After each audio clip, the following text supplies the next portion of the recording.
we're gonna finish walking around the first part. Like I said, we got an F5. It's kind of like a T-38, except for it was the fighter version. Had stronger engines, cannon, 20mm cannons. It was actually kind of a lethal little machine.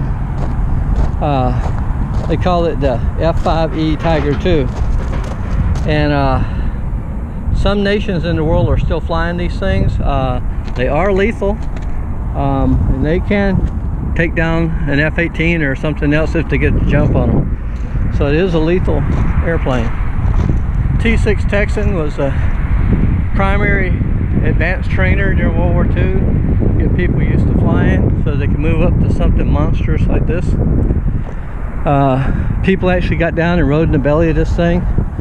Had a rear gunner, carried people up in the top, and of course, most of all, it carried a gigantic torpedo to take out a ship. So a TBM-3 Avenger, torpedo bomber, TBM. Like I say, it has a Wright R2600 14-cylinder radial engine, turning a 3-blade prop. The engine's there and looks nice. The torpedo bay is open and there's no torpedo inside. So I don't know, it might be added fuel tanks. I don't know, maybe that's standard. Couldn't tell you. Got a fire truck. That's the name of this museum. It's a Flying Leatherneck Aviation Museum. Miramar Marine Air Station or whatever is right on the other side of the fence. This is just north of San Diego, California. That's where this is located, off of I-15. So we got a T-34 Mentor, a Beechcraft Bonanza made skinny with 2 seats in it. Used to have one of these at the Aero Club where I flew, and I gave myself my first aviation scare flying one of these. I went up high, did something stupid, and learned that I could in fact scare myself. So here we got a UH-1, or otherwise known as a Bell 205. Most people know them as a Huey. Used a lot in Vietnam and everywhere. So come over, take a peekaboo inside of it if we can. Still got most of the radio stack, most of the instruments are in there. The upper panel is almost complete. That's pretty impressive.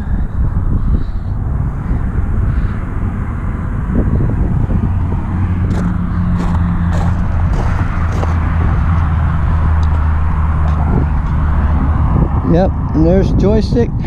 I mean, no, joystick. Yeah, the cyclic. The collective is intact. It is intact, and that's a slightly different design than I'm used to. Slightly different. Still has the governor and searchlight and all that stuff.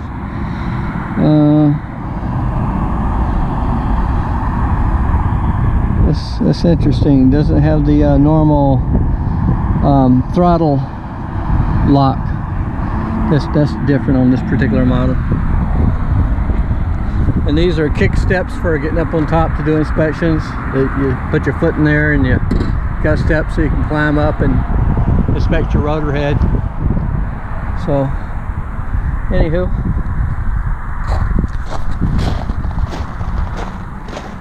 and then of course we got an AH-1, which if you look at it is basically the same helicopter, except for they made it skinny and made it where it just hold 2 people.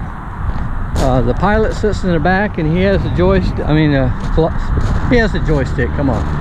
He has the cyclic and the collective are all his. He has them. and he's got all the instruments for starting it up and flying it. The guy in the front, now he's got things too, but they don't have nearly the power, and very, very, very limited. The guy in the back seat can definitely overpower the guy in the front seat, but his main control here on the right operates a really cool thing, which is this 3-barrel 20mm Gatling gun. This Gatling gun can rotate left, rotate right, go up, go down, and he also carried target on wire rockets on the side. So while he wasn't flying the helicopter, he could just lace and kick ass down and shoot people up, shoot rockets at them, do other cool things. They call it a AH-1C Cobra. Still made in max speed 152 knots. Pratt & Whitney T400 power plant, 1500 shaft horsepower. So anyhow, that would have been a fun ride. And now here we got a Sea King, or a CH-53 I think it is. Let's see if I got the number right. Yes, well, they call it a Sea Stallion. CH-53A, Sea Stallion. But that's a badass helicopter that is still in use today. However, what they've done to it today is they've added another engine. They now have a third engine in the nacelle area back here behind the blade, and they've added another blade to the stack. So where you got these blades overhead in a circle, if you look at one and you see the exhaust of the #1 engine right here, there will be another exhaust coming out right here in the middle. And if you see one that looks like that, then that'll be a Super Sea Stallion, which can lift a lot more, carry a lot more weight. So now we're going to some older antique helicopters. I never remember the name of this one, but I do know it has a radial aircraft engine for power, and it's mounted right here in the nose.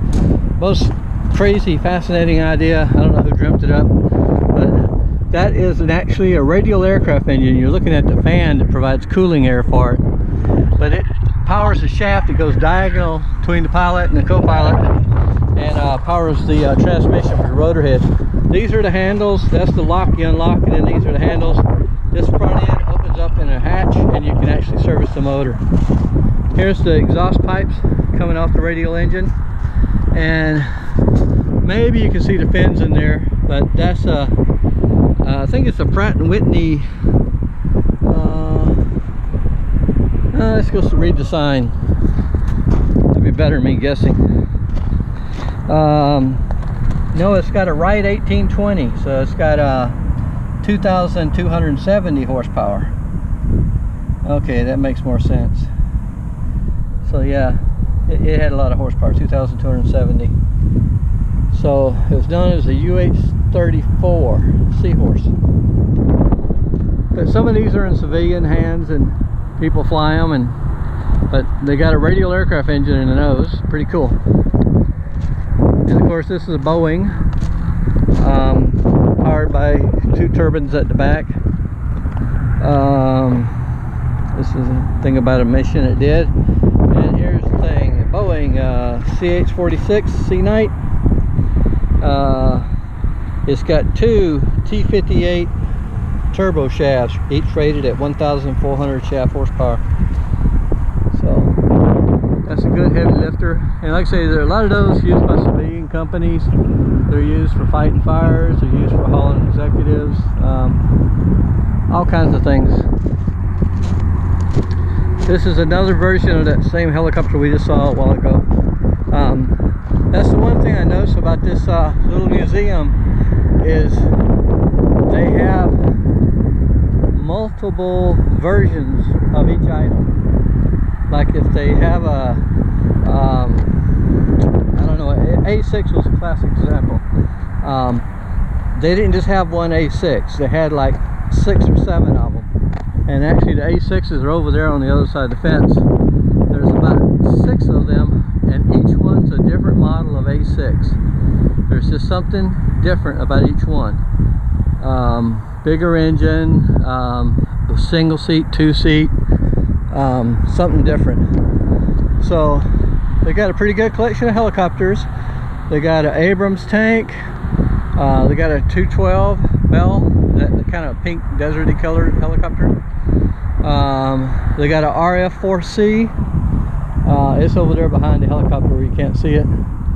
So I wouldn't rate this as the best aviation museum, but it's definitely worth coming to. It's by all means worth coming to. Entry is free. They would love a $5 donation if you want to give one. They don't make you give it or anything. So for a free museum, I'd say this is mighty fine to come to. It's the Flying Leatherneck Aviation Museum, Miramar, California.